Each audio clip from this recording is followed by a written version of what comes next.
How to enable NVIDIA DLSS. So a lot of you guys were confused on our previous video on enabling NVIDIA DLSS, so I have decided to make the video once again. So first thing first, in order to use or enable this NVIDIA DLSS, you must be using GeForce RTX based GPUs, and your game must support NVIDIA DLSS feature.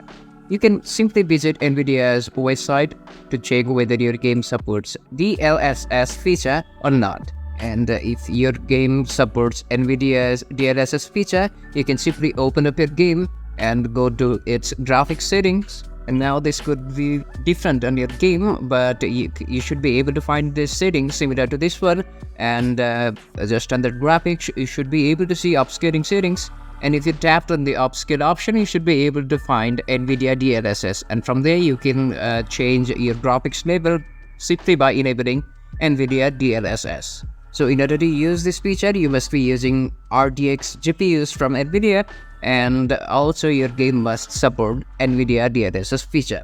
So if you find this tutorial helpful, to subscribe and don't forget to leave us a like and comment. Thank you.